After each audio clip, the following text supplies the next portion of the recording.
향한 계획 있었죠.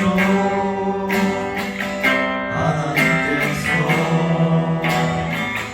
바라보시며 좋았더라고 말씀하셨네. 이 세상 그 무엇보다 귀하게 나의 손으로 창조하였노라.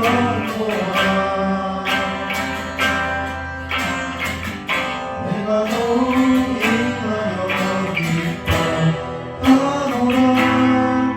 내가 너를 사랑하노라.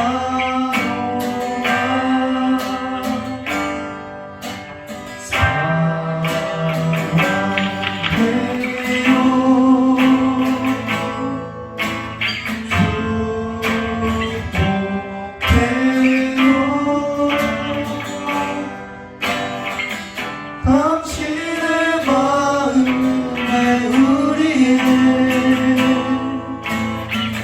사랑을 드려. 아주 많은 날 하늘에서니 당신을 향한 계획 있었죠. 하나님께서 바라보시며 좋았더라고 말씀하셨네. 이 세상 그 무엇보다 귀하게 나의 손으로 창조하였노라.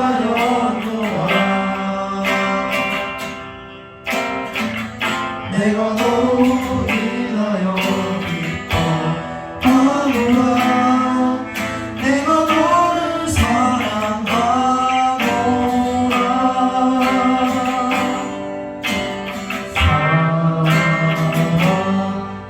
사랑해요.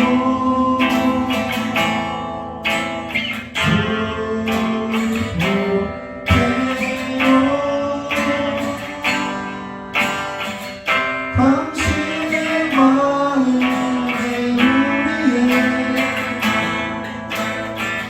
사랑을 드려하며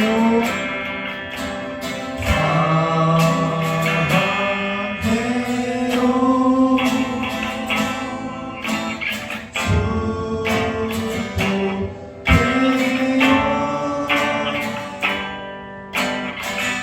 당신의 마음에 우리의 사랑을 드려.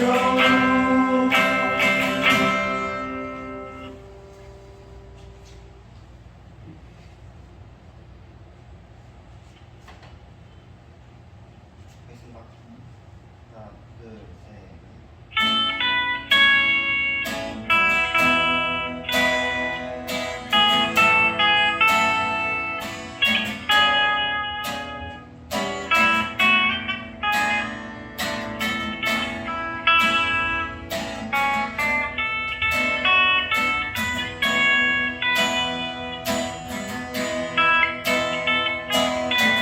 어머니 지으신 하나님을 사랑합시다.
돌아가시네 우리의 약함을 잘하시는 주님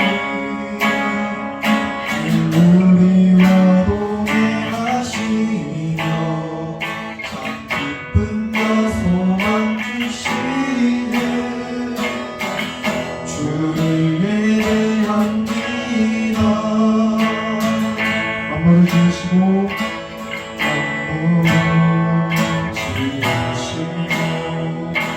여전히 다스리는 참 소중한 하나님을 우리는 믿습니다 이 시간 오라 우리를 원하시는 사랑의 하나님을 예배합니다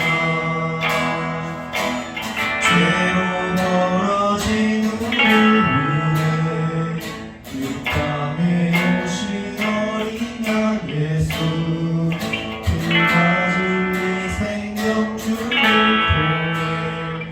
우리는 나아갑니다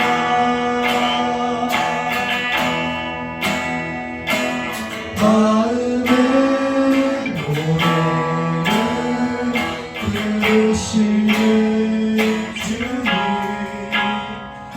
두려움에서 지금 일어나 사랑으로 돌아하시네 우리의 약함을 잘하시는 주님 우리와 동행하시며 참 기쁨과 소망 주시네 마음의 노래를 들으시는 주님 두려움에서 지금 일어나 사랑으로 돌아하시네 우리의 약함을 잘하시는 주님 우리와 동행하시며 참 기쁨과 소망 주신 마음의 노래를 들으시는 주님 두려움에서 지금 일어나 사랑으로 돌아하시네 우리의 약함을 잘하시는 주님 우리와 동행하시며 참 기쁨과 소망 주시는 주를 예배합니다 기도하겠습니다. 하나님 아버지 오늘 이렇게 하나님 앞에 나와 예배케 해주신 감사합니다. 오늘도 최고의 예배를 드릴 수 있도록 도와주세요. 날씨가 따뜻해진 만큼 우리의 마음도 따뜻하게 해주세요. 말씀 전하시는 목자 선생님을 축복하여 주시고 성령 충만하게 해주세요. 사랑이 많으신 예수님 이름으로 기도드렸습니다. 아멘. 안녕하세요. 목사의 세상 읽기. 이번 시간은 피로 떠받쳐온 김일성 왕가의 숙청사라는 이야기를 나누고자 합니다. 자, 김일성은 해방 이후에 북한에 들어와서 소련파, 연안파, 갑산파, 국내파와 친위 세력까지 줄줄이 숙청을 했다.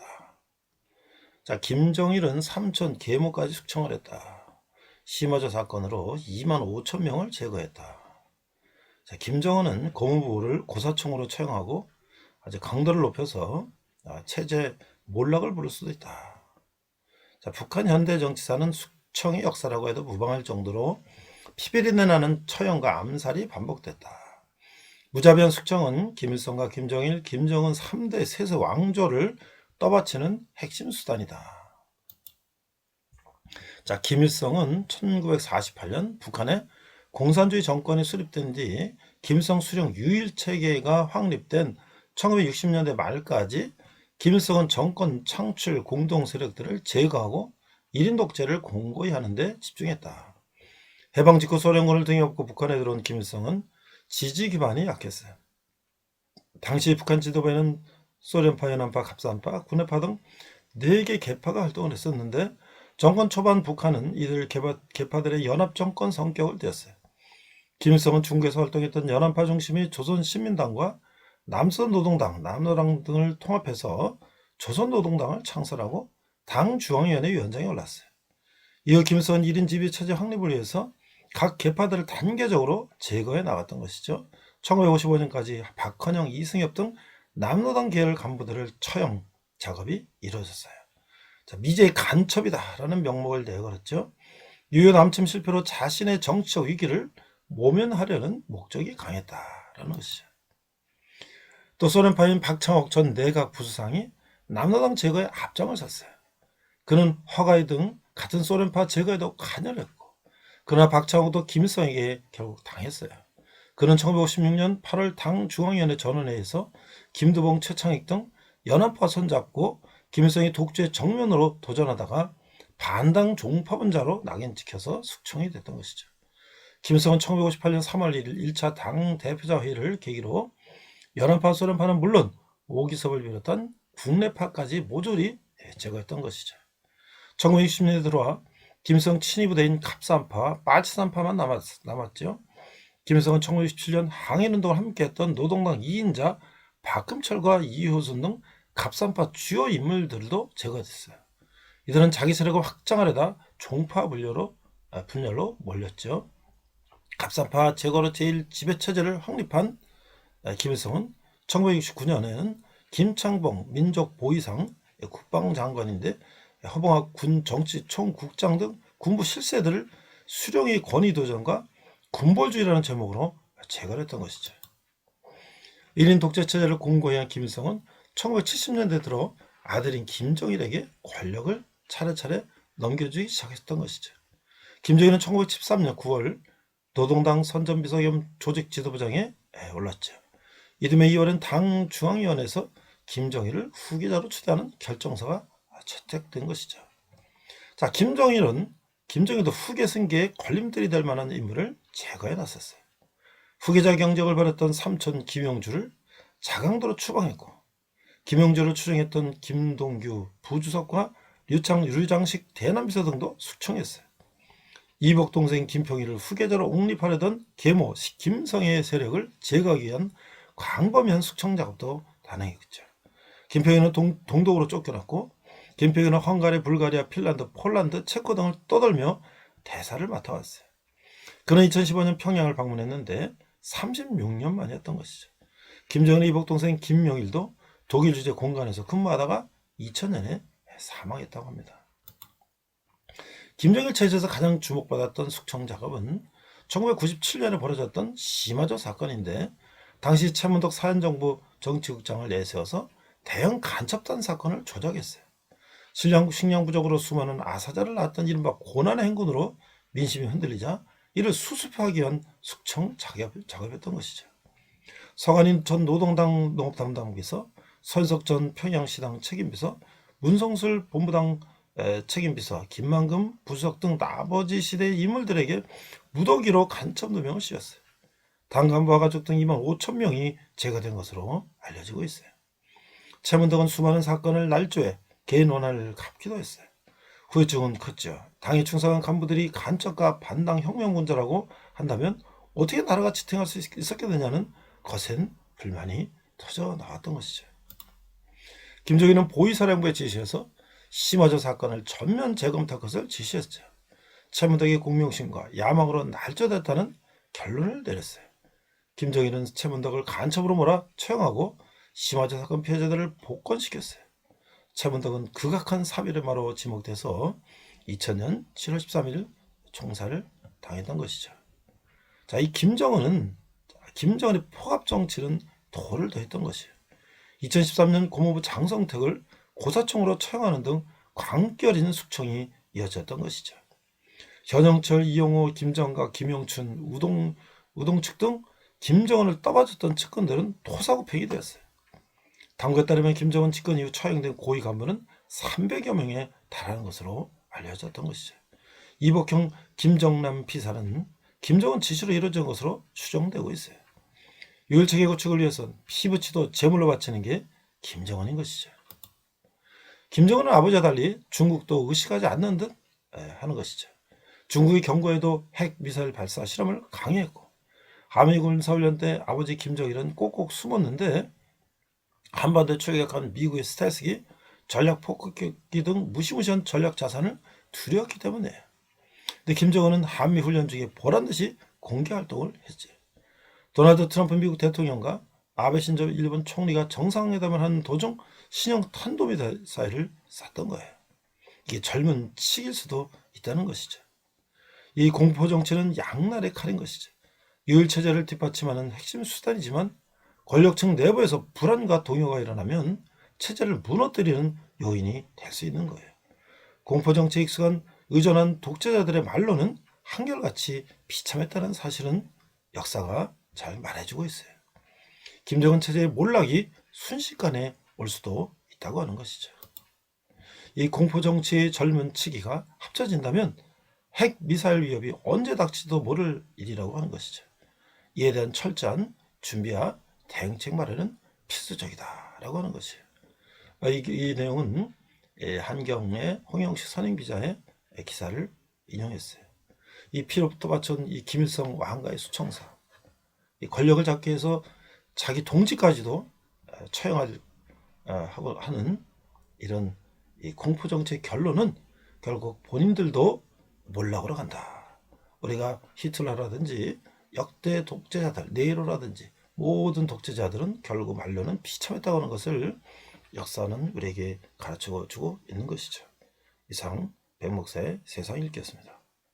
자, 우리 화면에 보신 신앙고백 화면을 보시면서 다 같이 신앙고백합니다. 나는 전능하신 아버지 하나님 천지의 창조주를 믿습니다. 나는 그의 유일하신 아들 우리 예수 그리스도를 믿습니다.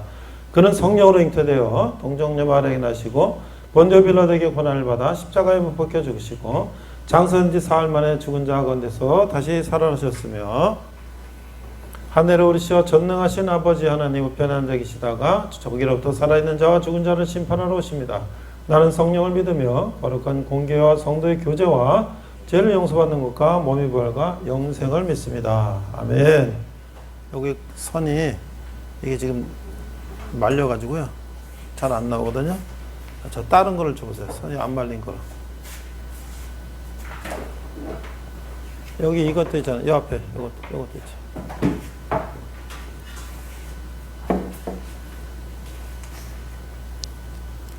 하나 둘 셋 넷. 네.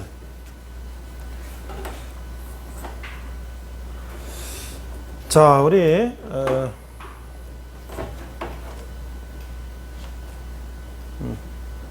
됐어요.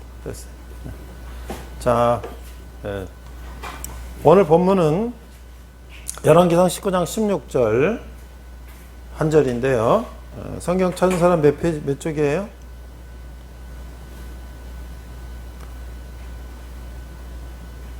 그래서 550? 네, 550쪽. 같이 한번 찾았으면 천천히 찾으세요. 550쪽. 열왕기상 19장 16절.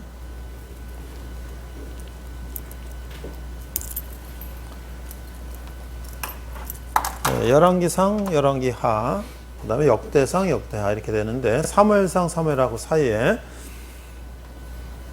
열왕기상 19장 16절. 네, 화면에도 있고요. 성경을 우리가 자꾸 찾아보면 좀 익숙해져요. 그런데 거기 이제 색인이 있잖아요. 동그랗게 파여가지고. 자, 같이 읽습니다. 시작. 너는 또 님시의 아들 예후에게 기름을 부어 이스라엘의 왕이 되게 하고 또 아벨므홀라 사밧의 아들 엘리사에게 기름을 부어 너를 대신하여 선지자가 되게 하라. 자, 이게 무슨 얘기냐? 1 Kings. 자, 밑에 영어로 된 거 한번 볼까요? 영어로 된 거 한번 보세요. 1 Kings 19장 16절. And 제후는 예후, the son of 님시의 아들 예후가 예후에게, 근데 이제 이게 도치가 돼서 앞에 나온 거야. You shall anoint king over Israel. 누구를? You shall anoint king over Israel. 그러니까 그 님시 아들 예후를 over Israel, 이스라엘을 다스리는 king, 왕으로 anoint라는 게 뭐냐면, 이스라엘 사람들은 왕이나 제사장을 세울 때 올리브유 제일 그 깨끗한 올리브, 첫 번째 짠의 올리브 기름을 붓는 의식을 합니다. 그래서 그 일을 이제 왕이 되거나 제사장이 되거나 할 때 기름을 붓는 의식을 하는데, 너는 누구냐면 이제 이 선지자가 되는 학교에 다니는 생도, 젊은 친구에게 너가 가서 저기 지금 예후 북이스라엘에 그 아합 왕 밑에 장군들이 몇 명 있는데 한 명 예후에게 가서 기름을 부어서 이스라엘 왕이 되게 하고, 그다음에 또 이제 요거는 이제 엘리야가 얘기한 거지. 그다음에 이제 그 뒤에는 아벨므홀라 사밧의 아들 엘리사에게 기름을 부어 너를 대신하여 선지자가 되게 하라. 이거는 이제 하나님께서 엘리야에게 말씀하신 건데, 이제 엘리야가 다시 선생들한테 시켜서 이제 기름을 붓게 한 건데, 자, 그 다음에 그래서 And Elisa the son of Saphat of 아벨므홀라 you shall anoint as prophet in your place. 그래서 이제 예후는 그 아합 이세벨 왕을 다 쳐 죽이고, 그 다음에 새로운 북이스라엘 왕조가 되는 예후 왕이 되고, 엘리야는 이제 다 그 이적을 베푸고 다 하다가 이제 어떻게 됐어요? 성경에 보면 엘리야는 죽지 않고 병거 타고 하늘 올라갔다 했어요. 어렸을 때 우리 병거 타고 하늘에 올라가던 일이 생각납니다. 기하고 그 엘리야는 병거 뭐야? 불병거, 말이 끄는 이 마차, 그걸 타고 하늘 올라갔단 말이야. 그 다음에 그러기 전에 엘리사를 선지자를 세워서 이제 하나님의 말씀을 이 아합 왕이나 나쁜 왕들한테 경고하라, 그런 얘기죠. 그래서 오늘 우리가 지난주에는 엘리야, 엘리사 얘기도 했고 아합과 이세벨 얘기했는데, 오늘은 내가 제목이 뭐라 그랬냐면 이스라엘의 우상들, 그 다음에 북한의 우상들이었어요. 이스라엘 우상들은 뭐고 북한의 우상들은 뭘까요? 자, 지난주에 얘기했습니다. 아합과 이세벨은 부부인데 북쪽에 아합 왕이 있었는데, 근데 어떻게 보면 이게 지금 북쪽과 남쪽이 좀 비슷한 우리 대한민국이요, 이상하게 이스라엘하고 비슷한 역사가 많아. 이스라엘 사람들은 머리 무지하게 좋아요. 전 세계에서 노벨상을 받은 제일 많은 민족이 유대 민족이에요. 뭐 이스라엘 사람도 물론이고 유대 민족이 전 세계 나라 국적을 갖고 있는 사람 제일 많아. 제일 똑똑해. 인구는 적지만 우리나라 사람도 거기에는 못 미치지만 똑똑한 편이죠. 근데 이제 이 이스라엘이 지금으로부터 한 이제 3000년, 2500년 전쯤에, 2700년 전쯤에 솔로몬의 범죄로 인해서, 우상숭배로 인해서 반쪽이 났단 말이에요. 북쪽에 아주 아합, 이세벨 나쁜 왕들이 와서 막 백성을 피 빨아먹고 죽이고 뺏고 하는 왕들이 있어요. 우상을 섬기고. 또 남쪽에도 또 그런 왕들이 있어요. 가끔 이제 정신 차린 왕들이 있었지만 대체로 그랬다. 그래서 어떻게 아합과 이세벨처럼 부부가 아주 그냥 악질한 왕이 있었고, 그 다음에 그 2페이지 밑에 가보면 아달랴라는 또 여자가 있어요. 아달랴는 누구냐면 아합과 이세벨의 딸이요. 근데 북왕국 아합 왕 이세벨의 딸인데 이걸 남쪽에다가 시집을 보냈어. 그리고 남쪽에서 이제 여호람이라는 남편의 이제 아내가 됐는데 이 여자가 또 엄청난 악한 여자예요. 그래가지고 이 남편과 함께 악행을 저지르고 있었는데, 자, 이 예후한테 지금 뭐라 그랬어요? 하나님이 예후에게 기름을 부어서 왕이 되게. 아니, 왕은 지금 그때 아합이 있었단 말이야. 아합이 북쪽에. 근데 이 예후는 아합 왕을 밑에 있는 장군인데 예후한테 기름을 부어갖고 네가 왕이 되라. 아니, 우리 왕이 있는데. 그런데 하나님께서 네가 왕이 돼서 이 아합 왕이 이세벨이 악행을 저지른 거 이거를 다 처단하라. 근데 사실 예후도 아합과 이세벨 밑에서 얼마나 악행을 저지르는지를 다 봤지. 그래가지고 이제 그 아합과 이세벨과 그 일당들을 그냥 이 병거 타고, 그냥 예후는 장군인데 말을 엄청 병거를 막 빨리 몰고 싸움도 잘하고, 그래가지고 다 죽이고 자기가 이제 왕이 됐단 말이야. 그 아합은 전쟁 나가서 죽고, 이세벨은 3층에서 떨어서 다 내장이 다 터져 죽고. 그래서 하나님이 뭐라 하냐면 너네들이 악행을 저지른 너희들은 개 먹이가 될지라. 그 다 떨어져 가지고 그냥 개들이 다 뜯어 먹어 가지고 이 손모가지 발모가지만 남은, 머리만 남은 그런 형태로. 그래서 피를 다 흘렸는데 그 피가 흘러내려가는 개울이 뭐냐면 창녀들이 목욕하는 곳이. 그러니까 하나님의 악행을 저지른 그 나쁜 왕들이 그런 이제 결과를 얻게 됐다.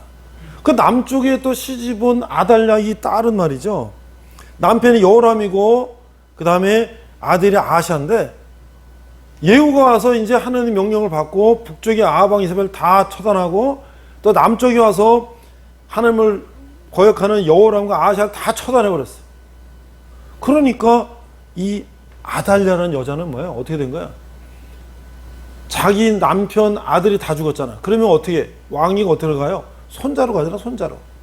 근데 이 아달랴가 얼마나 아버지 아합, 엄마 이세벨을 닮아 얼마나 악한지, 남편과 자식이 왕위가 다 죽었는데 이제 아예 남은 손자 몇 남았는데 그 손자를 죽여버리는 거. 왜? 자기가 여왕이 되려고. 여왕이 되려고. 왜냐면 이제 남편 아들 다 죽고 손자로 왕위가 가면 자기는 이제 뒷방으로 밀려나니까 그 손자들 죽이는 거야. 그 자기가 왕이 되려고. 그래서 그 왕실에 있던 사람이 마지막으로 맨 막내 하나 몰래 숨겨가지고 도망가서 길러서 결국 다시 왕위를 잇게 됐지만, 이런 아주 악한. 그래서 하나님이 여러분 이제 우리가 성경을 이렇게 쭉 창세기부터 이제 모세오경 쭉 오면서 또 사무엘, 첫왕 사울, 다윗 왕, 솔로몬 오면서 열왕 시대로 오고 있는데요. 근데 우리가 이렇게 보면은 이거 뭐 되게 어렵고 뭐 그런 것 같지만, 또 하나하나 이렇게 보면 이제 자꾸 반복해서 듣다 보면 이게 이런 얘기구나. 그래서 사무엘상은 사무엘 선지자를 세워서 사울 왕과 다윗 왕을 세우고, 그러다가 사울 왕이 범죄하고 또 무당을 찾아가고 이러니까 너는 여끝 다윗을 세우고, 여기다가 또 솔로몬이 또 범죄하고 나라가 분열되고, 그래도 계속 우상 섬기고 그러니까 하나님이 도저히 안 되겠다. 북쪽은 아수르가 쳐들어와서 완전히 멸망하고, BC 786년. 그 다음에 남쪽은 130년 더 버티지만 그것도 결국 바벨론, 이라크가 쳐들어와서 멸망하고. 그런데 하나님이 뭐라고 다윗한테 약속했냐면, 내가 너 다윗을 보고 내 마음 합한다. 물론 밧세바를 여인을 뺏으면서 우리의 장군을 나가서 죽게 하고 그렇게 가늠한 범죄한 건 있지만, 그때 다윗은 회개하고 하나님께 용서를 빌어서 그 벌로 아들을 죽게 하고 두 번째 난 아이 솔로몬을 왕위를 줬어요. 그 범죄로 인하여 다윗의 말년은 아주 굉장히 고난이야. 압살롬이 반역을 해서 자기 죽이려고 그러죠. 아들이 여러 여자를 결혼해서 아들 낳았으니까 배다른 아들들이 많은데 압살롬은 자기를 죽이려다 또 죽임을 당하고. 솔로몬을 왕이 세웠더니 아도니아는 또 다른 아들이 지가 왕이 되겠다고 막 하다 또 처단하고 뭐 그런 고난을 겪고 있었는데 어쨌든 솔로몬이 왕이 되고 그 또 솔로몬이 그런 악행을 하고 우상을 섬기니까 반쪽이 나고 계속 그러니까 하나님이 이제 안 되겠다 멸망을 시켰는데 바벨론의 포로로 70년을 남유다에서 잡혀갔다는 거예요. 북쪽은 아수르가 쳐들어 완전히 다 끌려가고 다 그냥 흩어졌어요. 종족이 다 그냥 다 잡종이 됐어요. 그렇지만 남유다는 하나님이 다윗과 약속을 했기 때문에 너희 왕족을 내가 영원하게 해주겠다. 그래서 포로로 잡혀간 거예요. 그 70년도 포로 생활했어. 그래서 거기서 집단 생활하면서 유대인의 정통성과 하나님을 잊지 않고 있었어요. 그래가지고 페르시아가 이제 바벨론을 쳐들어갔고 이라크를 무너뜨리고 이 바벨론 이라크거든요. 페르시아가 이란인데 그걸 무너뜨리고 보니까 뭐 여러 나라 잡아왔어. 야야 그거 다 돌려보내. 고레스 왕이라는 페르시아 왕이 돌려보내. 근데 우리 성경은 뭐야? 하나님께서 때가 되니까 고레스를 왕으로 세워서 이스라엘 백성을 70년 만에 고향으로 돌려보냈다. 여러분 우리 35년 동안 일제 치하에 있다가 우리가 와서 일본하고 가면 뭐든지 다 이겨야 되잖아. 그렇죠? 일본하고 가면 뭐 아무것도 다 이겨야 된다. 근데 야구도 졌대요. 네. 그 옛날에 막 우리 선배들은 막 죽을 놈 일본한테 여러 가지 이제 기술이나 뭐 선수 수나 뭐 여러 가지 레벨이 낮지만 그냥 그 정신력으로 이겼는데 요새는 잘 안 되나 봐. 그런데 그게 사무엘 상하 열왕기 상하인데 포로 갖다 잡혀와서 보니 열왕기 상하를 보니까 나쁜 왕 뭐 이런 거 너무 많아. 잘못한 게 너무 많아. 그래서 에스라나 이런 학자들이 성경을 다시 썼어. 그게 바로 뭐냐면 역대기, 역대상, 역대하. 뭐야? 그 나쁜 왕들 얘기는 싹 빼고 하나님 앞에 그래도 잘한 것만 쓴 거야. 하나님한테 잘했다는 건 뭐죠? 하나님을 섬기고 하나님 앞에 제사하고 하나님 말씀대로 살고 성경을 읽고 그게 하나님 뜻대로 사는 거예요. 그게 뭐야? 하나님 뜻대로 사는 삶. 그렇게 산 왕들 이야기만 쓰고 나쁜 왕들은 다 지었어요. 근데 그 앞에 왕들은 뭐야? 하나님 뜻지 않은 내 인간의 뜻, 내 욕심, 내 마음대로. 그래서 그런 것들은 다 뺐단 말이에요. 그래서 역대상, 역대하가 새로 썼어, 새로. 그래서 열왕기 상하고 비슷한 것도 있어요. 왜? 잘한 것들은 비슷한 게 있지. 근데 못한 건 다 뺐기 때문에 역대기, 역대상하는 그런 얘기다. 자, 그런데 열왕기 상하를 보니까 이런 아주 악한 왕들이 쫙 나오고 물론 요시아 왕처럼 뭐 개혁하고 다시 성경을 읽고 막 그런 왕도 중간중간 있었지만 대체적으로 하나님을 거역한 왕들이 있었다. 우상을 숭배하고. 여러분 지난번에 얘기했죠? 그 당시에 우상 숭배라고 하는 것은 농사 잘 되고 비가 많이 오고 곡식이 많고 자석이 번성하고 막 이런 걸 하는 거기 때문에 신전에 가서 신들이 우리를 보고 있는데 음란한 행위를 해서 신들이 동해서 신들도 동치문해 갖고 자손을 많이 낳는 것처럼 우리도 그렇게 해달라고 이런 거의 그 당시의 종교라고 하는 것은 그런 거예요. 하나님은 우리 십계명 모세한테 줄 때 뭐예요? 살인하지 마라, 간음하지 마라, 도적질하지 마라, 인간에게 주셨지만 하나님 외에는 다른 신을 두지 말아야지. 하나님 이름 망령되지 말라. 하나님 사랑, 이웃 사랑 줬는데 세상 우상신들은 막 간음하고 뭐하고 그냥 물질적인 풍요만 노리는 거예요. 지금도 그렇죠. 지금도 그렇죠. 혹시 여러분들 유튜브, 넷플릭스에서 요새 뭐 그 정명석이라고 JMS라고 그 2단 사이비 교주가 뭐 그 넷플릭스에서 뭐 다큐멘터리 이렇게 방영했다는데 혹시 본 사람 있어요? 그런 얘기 들어본 적 있어요? 난 넷플릭스를 안 보니까 이제 신문이라도 보면 그런 다큐멘터리가 나왔다 그러더라고. 그래서 우리 CCC나 이제 우리 간사들한테 물어보니까 넷플릭스에서 했다 그래요. 그래서 내가 어제 유튜브에는 있나 하고 유튜브에 보니까 아마 거기 방송됐던 게 또 유튜브에도 있더라고. 아마 그 이제 벌써 다 지나가고 한 거니까 이제 아마 요약본인지 뭔지 올라가 있어. 그래서 이렇게 보니까 정말 그 정명석이라는 사람이 초등학교밖에 안 나온 정말 그게 보면은 뭐 말도 어눌하고 뭐 시원찮은데 어떻게 그게 자기가 교주가 돼가지고 말이야. 그래가지고 사람들을 다 현혹해서 특히나 이 사람이 악질적인 게 뭐냐면 젊은 여성들을, 여대생들을 성폭행하고 뭐 하여튼 이 말도 말할 수 없는 그런 걸 저지른 거를 이렇게 나왔는데 보니까 그래 이 사이비들은요 자기를 신으로 자기가 메시아라고. 근데 웃기는 거 뭐냐면 이 사람이 중국으로 도망가다 붙잡혀 왔어요. 그 재판을 받아 검사 앞에서 이제 조사를 받는데 자기가 거기서는 자기가 메시아라고 자기가 막 그러고 하다가 검사 앞에 가서 이제 조사를 받으니까 무릎 꿇고 막 나는 그런 적 없습니다. 막 이래.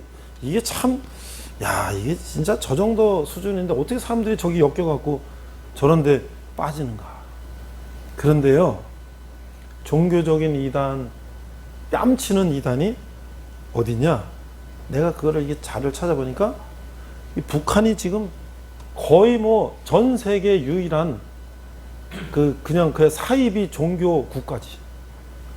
일본 같은 나라는 천황을 신으로 믿었다가 2차 세계대전에 이제 망하면서 신은 인간이다 라고 선언하고 인간으로 격화시켰어요. 그래도 어쨌든 일본은 자기 천황 왕을 뭐 굉장히 뭐 존경한다고 하는데 옛날엔 천황 신이었다고 생각했어, 저 사람들도.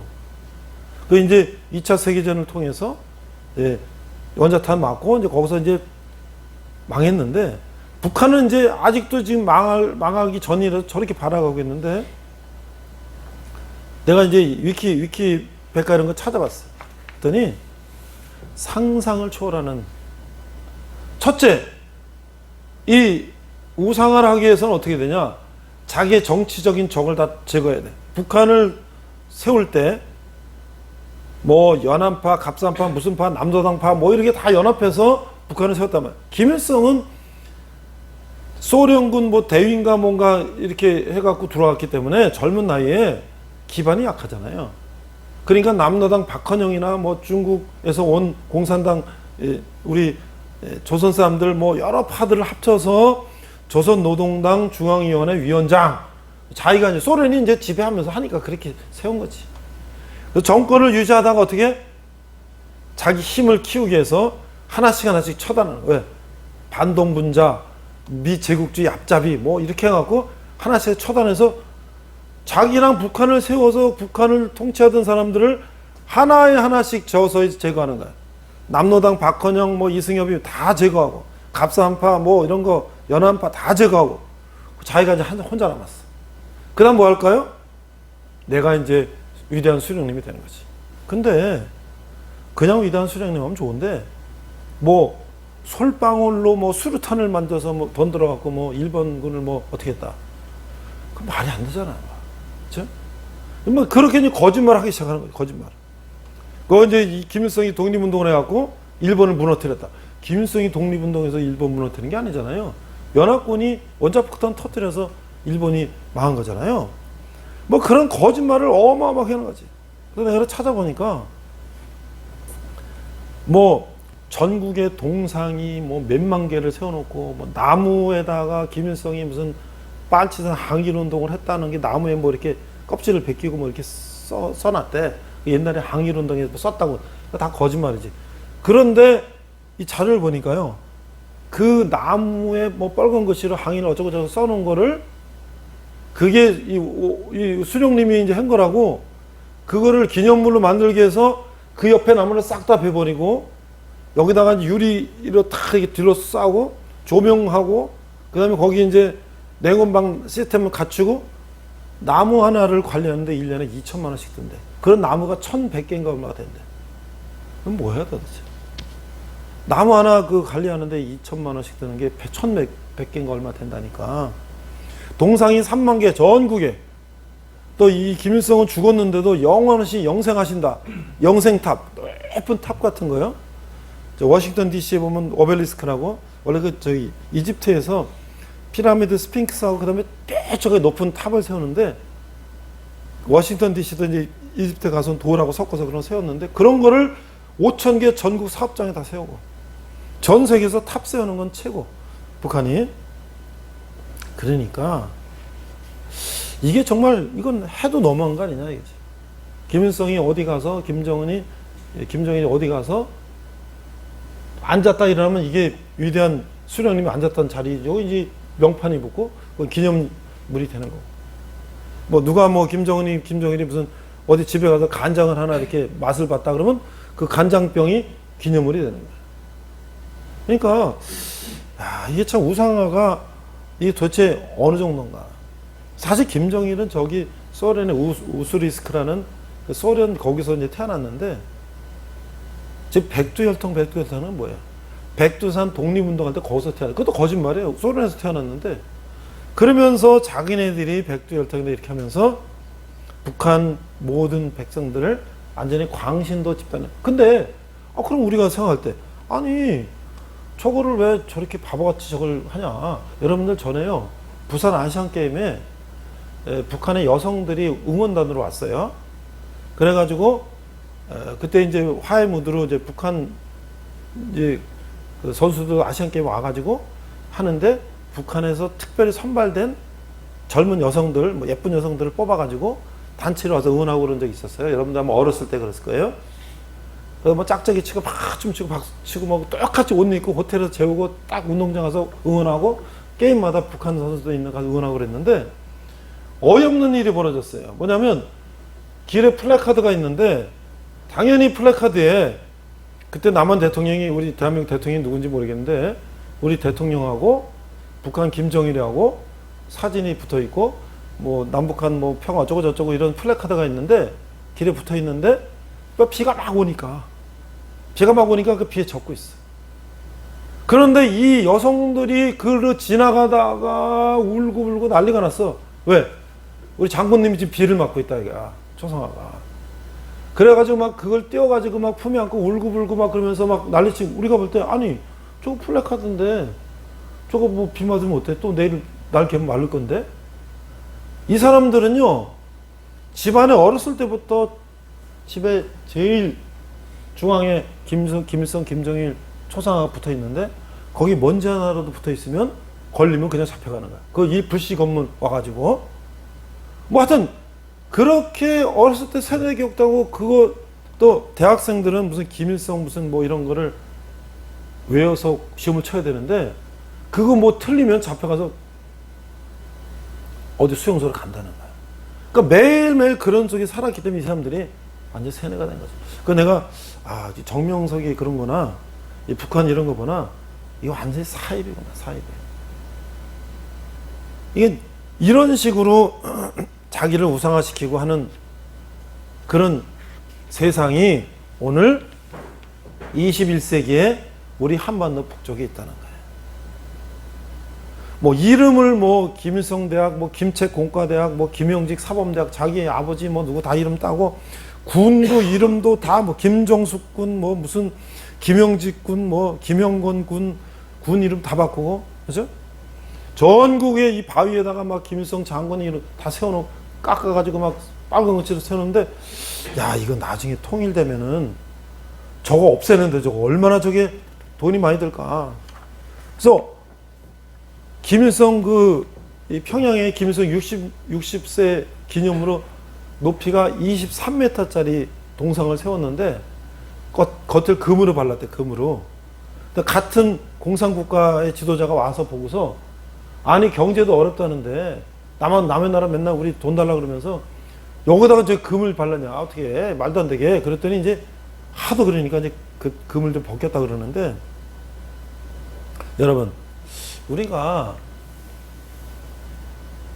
세상 살면서 저거는 북한의 얘기고, 저거는 저 이스라엘 왕 그 나쁜 왕들 얘기고, 그거 우리가 상관없는 거야 라고 우리가 얘기할 수 있을까? 오늘날 우리가 사는 세상을 보면 어때요? 오늘 우리 사는 주위를 보면 어때요? 우리가 추구하는 것들이 정말 옛날 북한, 지금 북한이나 옛날 이스라엘이나 모든 게 다 우리는 잘하고 있다? 아닐 수도 있다는 거지. 사람들이 돈의 노예가 돼가지고, 돈이라고 하면 사람을 죽이고 속이고 사기치는 거를 뭐 아무렇지도 않게 생각하고, 그렇죠? 권력을 잡기 위해서 무자비하게 다른 사람들을 제거하고, 그렇죠? 자기의 성적인 욕구를 충족시키기 위해서 뭐 엠번방위가 뭔가 뭐 그런 거 찍어서 팔고, 거기다 지금 휴대폰이 지금 애들부터 다 갖고 있으니까 거기 뭐 부모 주민번호 뭐 이렇게 해갖고 하면은 그 포르노니 뭐냐 그런 거 무한정 볼 수 있는 그런 세상. 그러니까 지금 우리는 하나님을 믿을래도 하나님보다 더 짜릿한 것들이 너무 많아가지고 하나님을 믿을 수 없는 세상이 됐다는 거예요. 그래서 우리가 하나님을 믿고 교회 가면 쟤는 굉장히 좀 뭐랄까 시대에 뒤떨어진 사람, 이러한 이제 인식을 받는 세상까지 왔다는 거지. 근데 과연 그게 맞을까요? 그게 맞을까요? 그럼 우리가 맨날 그런 거 보고 또 영화배우 뭐 요새 뭐 마약 먹고 뭐 어떤 영화배우 보면 요새 뉴스에 나온 영화배우 보면 뭐 대마초에서 뭐 마약에서 뭐 여러 가지 마약을 먹고 머리털 뭐 이런 거 다 조사해 보니까 마약 종류가 뭐 몇 가지가 된대. 그러니까 우리의 삶이라는 게 이게 정말 우리는 정말 제대로 살고 있는 것일까? 그렇죠? 그래서 하나님이 이제 그 이스라엘을 회복시키고 정신 차리기 위해서 엘리야와 엘리사 선지자를 보내서 경고를 하고 또 중간중간에 예후 뭐 여러 이런 또 사람들을 보내서 그 처단하고 그 다음에 또 하나님 앞에 악행을 저지른 사람들에게 문둥병과 질병을 주고 하면서 정신 차리게 하고 해도 그들의 욕심, 인간의 욕심은 끝이 없어서 계속 그런 반복된 우상 숭배를 하고 있다라는 것이죠. 자, 그러면 북한에서 보면 지금 70년 동안 사실은 저번에도 얘기했지만 김일성은 그 어머니가 강반석의 이름이, 그래서 어머니 그리고 자기 외삼촌이 목사님이고요. 어머니 반석이 뭐야? 베드로야, 베드로. 다 교회 다닌 집안이에요. 북한에 선교사님들이 들어가서 북한의 평양이 제2의 동양의 예루살렘이라는 것처럼 교회들이 엄청나게 많았고 예수 믿는 사람 엄청나게 많았어요. 김일성 가족도 다 예수 믿던 집안인데 김일성이 공산주의자가 돼가지고 이제 뭐예요? 성경에 나오는 거를 어떻게 다 김일성이 메시아하고 하나님이게 된 거예요. 그래서 이 사도신경 같은 것도 김일성 이름 집어넣어서 김일성 사도신경 만들고 뭐 성경에 나오는 모든 걸 다 김일성으로 바꾸는 거예요. 그리고 예수 믿는 사람들은 다 죽이는 거예요. 그래서 저번에 얘기했죠. 요독 수용소나 뭐나 이런 수용소 가보면 예수 믿다 잡힌 사람들이 거기서 평생 그냥 거기서 노동하고 굶주리고 그러다 죽는 거예요. 요독 수용소의 아주 최고 중범죄 지역은 경범죄 지역은 학교도 있고 교육도 시킨대요. 이 사람들은 교육시켜서 다시 사회에 보낼 수 되는 사람. 근데 완전히 중범 정치범 수용소에는 교육도 안 시킨대. 이건 죽을 사람들이니까 성경 보고 기도하고 예배하다 걸리면 바로 걸어가. 죽을 때까지 거기서 그다가 죽는 거예요. 애기들이 병이 나오고 그래요? 먹을 게 없어요? 그럼 엄마들이 애기 병 고친다고 쥐 잡으러 가는 거야. 쥐 잡아가지고 그걸 어떻게 구워가지고 애기 먹이면 병 난다. 이런 말할 수 없는 그런 북한에 우리가 보니까 모퉁이돌 선교회라고 북한 선교를 계속하는 그런 선교단체가 있는데 지금 북한에 지하 교인들 수가 40만 정도가 있다. 40만? 북한에 한 2,300만 정도 되는데 40만이 있다? 어떻게 그게 가능한가? 근데 실제적으로 그 모퉁이돌 선교에서 직접 북한을 이렇게 중국을 통해서 장사로 다니는 사람 통해서 또는 북한의 지하교회 교인을 통해서 연결해서 네트워크가 되는 파악된 숫자가 지하교인이 3만 7천 명이다. 북한에서 지금 예배하고 뭐 하는 사람들이. 근데 거기 정치범 수용소에 가 있는 사람과 이런 거 다 합치면 한 40만이 됐거든. 아니 어떻게 지금 70여 년 동안 저렇게 예수 믿으면 잡아 죽이고 저렇게 했는데도 어떻게 그게 가능할 건가? 하나님께서 그들을 지금까지 남겨놓은 거예요. 이스라엘에 악한 왕들이 있었지만 7천 명을 하나님이 남겨두셨어요. 남은 자들을. 그들을 끝까지 하나님이 남겨두셨다가 이스라엘을 회복할 때 쓰시려고 남겨주셨다. 북한을 지금 완전히 김일성이 70년 동안 예수 믿는 사람을 다 죽이고 말살을 시키려고 그랬지만 지금 40만 명이 남아있다.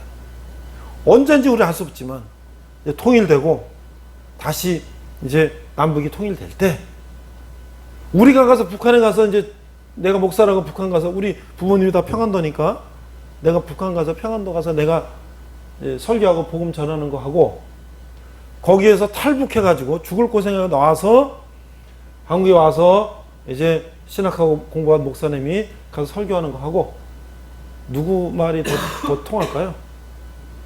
탈북해서 이 우리나라에 한 3만 명, 그 중에 많은 목회자들이 생기고 있는데 그분들이 가서 복음 전하는 게 더 효과적일 수 있죠. 우리는 북한이 지금 저렇게 정치범 수용소에서 저렇게 고문당하고 죽고 굶주리고 병들어 죽고 하는데 우리가 한번 밥 먹으면서 아 정말 저 북한 동포들 밥도 못 먹고 굶주리고 있는데 하나님 저들에게도 먹을 거 주시고 저들에게도 정말 자유를 주시고 우리가 한번 기도했단 말이에요. 그러니까 사실 우리가 가서 북한에 가서 뭐 얘기하면 북한 사람들이 그럴 거야 아마. 당신들이 우리가 이렇게 고통받을 때 당신들이 우리 위해서 뭐 한 게 있냐. 할 말 없지. 그래서 사실은 우리는 북한을 위해서 기도해야 되죠. 우리가 뭐 할 게 뭐가 있어요. 우리가 기도하고 하나님 때 하나의 방법으로 통일시켜 주시고 저 고통 가운데 북한 동포들에게 자유를 주시옵소서. 그래서 지금 이제 풍선 같은 거를 이렇게 보내잖아요. 북한에 풍선 보내잖아요. 그러면 거기 보니까 달러, 1달러 뭐 이런 거를 이제 집어넣어 보내고 또 저 강화도 이런 데는 이제 이제 바다로 말이죠. 페트병에다가 이게 쌀을 넣어서 보낸대.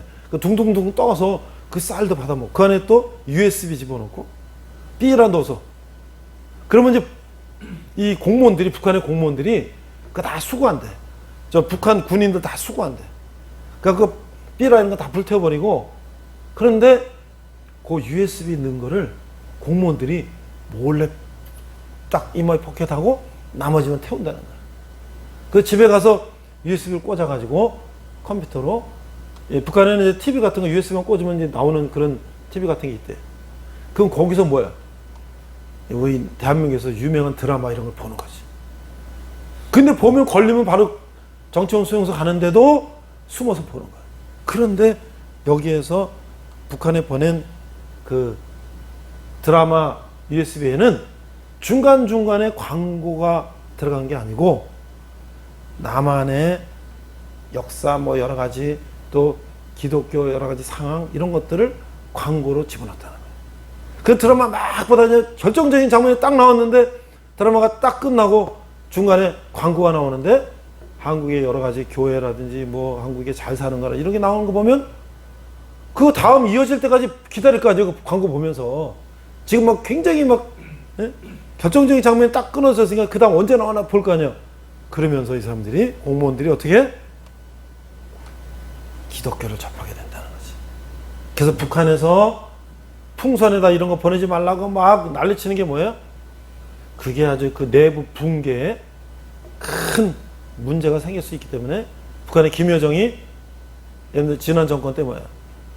그 남한에서 풍선 그 보면 고사포로 다 쏴버리겠다고 막 엎어지고 막 그러니까 그때 민주당 국회의원들이 법을 만들어서 북한에서 풍선 보내는 걸 금지시키는 법을 만들었잖아요.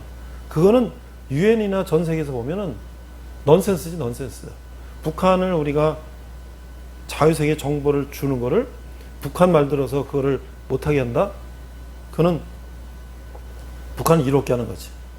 자, 그래서 지금 보니까 그런 것은 우리가 최근의 일이고 70년 동안 그런 고난 속에서도 믿음을 지키고 있는 사람들이 있더라는 거예요. 그래서 어떤 사람 탈북했는데 어머니가 하늘이 무섭지 않느냐, 하늘의 뜻을 거역하지 말고 살아야 된다, 이웃을 도와야 된다, 뭐 이런 얘기를 하셨대. 새벽에는 엄마가 이렇게 새벽에 일어나가고 여기 가만히 앉아있대. 그 엄마가 왜 저러나, 잠이 없어 저러나 그랬는데 나중에 우리 와서 한국에 와서 보니까 아, 그게 성경역이었고 엄마가 기도하는 거였구나. 북한에서 만약에 어린애들한테 그런 거를 보였다가 얘들 학교에서 신고하라 그래. 신고하라고 전부. 그래서 학교에서 가서 신고하면 그 가족은 가족뿐만 아니라 그 친척까지도 몽땅 다 정점 수용소로 가기 때문에 그 부모들이 어린애들한테는 얘기를 안 하는 거예요. 성인이 돼서 자기가 이성을 가지고 정말 믿음을 지킬 수 있는 나이가 됐을 때 얘기하지, 어린 학생들일 때는 얘기를 안 한다는 거예요. 그래서 탈북해서 한국에 와보니까 우리 엄마가 예수 믿었구나, 그걸 알게 됐다는 거예요. 오늘 이 이스라엘의 우상들과 북한의 우상들이라는 걸 이렇게 보면서 정말 우리가 이 자유로운 대한민국에서 우리가 예수님 믿고 교회도 마음속으로 갈 수 있고, 우리가 정말 예수님 믿고 힘을 얻어서 세상 가운데 나가 승리하고, 우리가 정말 꿈을 펼치고 우리가 세상에 나가서 마음껏 내 능력을 발휘할 수 있는 이런 세상 가운데 살고 있는데, 많은 사람들 어때요? 마약에 빠져 있고, 성포르노에 빠져 있고, 뭐 세상 뭐 이런 거에 빠져 있고, 그런 것서 정신을 못 차리고, 얼마나 안타까운 일이에요, 이런 것들이. 그래서 우리가 특별히 젊은이들이 하나님을 알고, 그 다음에 우리가 하나님께서 우리에게 주신 능력으로 아무리 취업이 어렵고 뭐가 어렵고 하더라도 세상에 나가서 우리가 능력 발휘하고, 그죠? 세상을 향해서 우리가 정말 당당히 나가는 그런 젊은이들이 돼야 되는데, 지금 뭐 세상은 그냥 다 편하고 좋은 게 우선이니까. 근데요, 동서고금을 막론하고 편한 거 좋은 거 찾는 사람 치고 성공한 사람 없어요. 다 어려움 속에서도 노력하고 열심히 살고 성실하게 산 사람들이 성공하는 거지, 그냥 세상에 좋은 거대로 다 하면은 그렇게 해서 성공상 없다는 거지. 그래서 나는 우리 특별히 우리 군대 온 우리 형제들이, 여기는 지금 뭐 어느 일정 기간 동안 우리가 이제 국가를 위해서 병해음을 하고 있잖아요. 그러니까 우리 이 시간에 그냥 누워서 잠자고 텔레비 보고 있지만, 그래도 우리가 교회 나와서 하나님 말씀 듣고, 어차피 여기 있는 시간이니까 이제 내가 앞으로 어떻게 살아야 될까, 그런 생각도 해보고, 또 하나님께 기도하고, 제가 이런 어려움이 있습니다, 저에게 힘을 주세요, 기도하고, 그러면서 뭔가 미래를 설계하고 세상에 나가면 세상이 감당할 수 없는 그런 사람이 될 수가 있는데, 지금 다 귀찮고 힘들고 그냥 쉬고 싶고, 그거 그냥 육신에 이제 쉬는 것이 우선이니까, 교회 가면 복잡하고 골치 아프고 나한테 뭐 자꾸 뭐 이렇게 뭐 하라 그런다고 피곤하다, 그렇게 생각하고 있는 것이 너무 안타까운 현실이다. 오늘 우리 함께 우리 예배하고 기도하고 찬양하는 여러분들, 하나님께서 여러분들을 기뻐 받으시고 또 여러분 인생을 하나님이 책임져 주실 거라고 저는 믿어요. 성경을 보면 하나님을 믿고 하나님 뜻대로 하는 사람은 다 성공했고, 우리 세상에서도 하나님 뜻대로 살고자 애쓴 사람들은 하나님께서 다 그 길을 열어주셨기 때문에 오늘 여러분들이 그런 길을 가는, 그럼 항상 뭐예요? 좁은 길로 가래, 좁은 길로. 그렇죠? 시작성에 보면 넓은 길은 간 사람이 많아. 그러나 좁은 길은 간 사람이 적다는 거야. 그렇죠? 그래서 우리는 그런 숫자에 구애하지 말고, 내가 지금 가는 길이 많은 길이 좋은 길이고, 적은 길은 이거는 뭐 이상한 길이 아니라 정말로 좋은 길은 간 사람이 적은 거야. 내가 지금 제대로 좁은 길로 가고 있다 라는 것을 우리가 인식하시고, 또 우리 한 주간 힘내면서 살다 보면 여러분들이 또 제대한 날이 오고 또 사회 나가고, 그래서 여러분들이 또 계속 믿음 가지고 생활한다면 하나님이 여러분을 귀하게 사용될 거라고 저는 믿고, 또 여러분 선임도 다 그렇게 왔고 저도 그런 인생을 살았기 때문에 여러분에게 오늘도 말씀을 드리는 겁니다. 우리 같이 기도하겠습니다. 하나님 아버지 은혜를 감사합니다. 이스라엘의 우상을 섬기던 사람들이 나라가 망하고, 또 그런 왕들이 멸망하고 죽고, 또 포로로 잡혀가고 그런 상황들을 보면서 지금도 이 독재하고 백성들의 피를 빨고 자기를 우상하는 그런 지도자들, 정치가들, 독재자들이 다 망하고 죽고 그 나라가 멸망한 걸 보면서 우리가 오늘 하나님을 의지하며 하나님 뜻대로 살고자 하며 좁은 길로 가고자 하는 사람들이 어떻게 하나님께 귀하게 쓰였는지를 우리가 생각하며 오늘도 우리가 그런 길로 가는 저희들 되게 하여 주시옵소서. 감사드리며 예수님 이름으로 기도했습니다. 아멘. 자, 여러분들 일주일에 파송을 합니다. 우리 같이 파송의 노래 한번 하시고 우리 축도로 마칩니다. 여러분들도 같이 해요. 같이. 우리 주님 한번 1절만 우리 같이 한번 힘차게 해보겠습니다. 우리 이것도 여러분들이 이 곡도 좀 한번 연주했으면 좋겠어요. 한번. 일국난 소리 함께 하겠습니다. 주님은 새로운 일을 하실 수 있으십니다. 할렐루야. 아멘. 우리 시간에 서로를 파송하겠습니다. 파송의 노래 하겠습니다.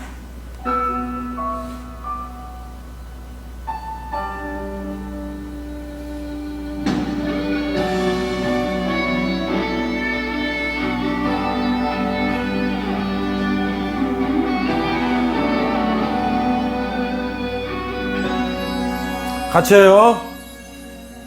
가는 길에 주의 평강 있으리. 평강의 왕 함께 가시니 너의 걸음 주 인도하시리. 주의 강한 손 너를 그시리. 가는 길에 주의 축복 있으리. 영광의 주 함께 가시니 내가 밟는 모든 땅 주님 다스리리. 나는 주의 예비 곁들이.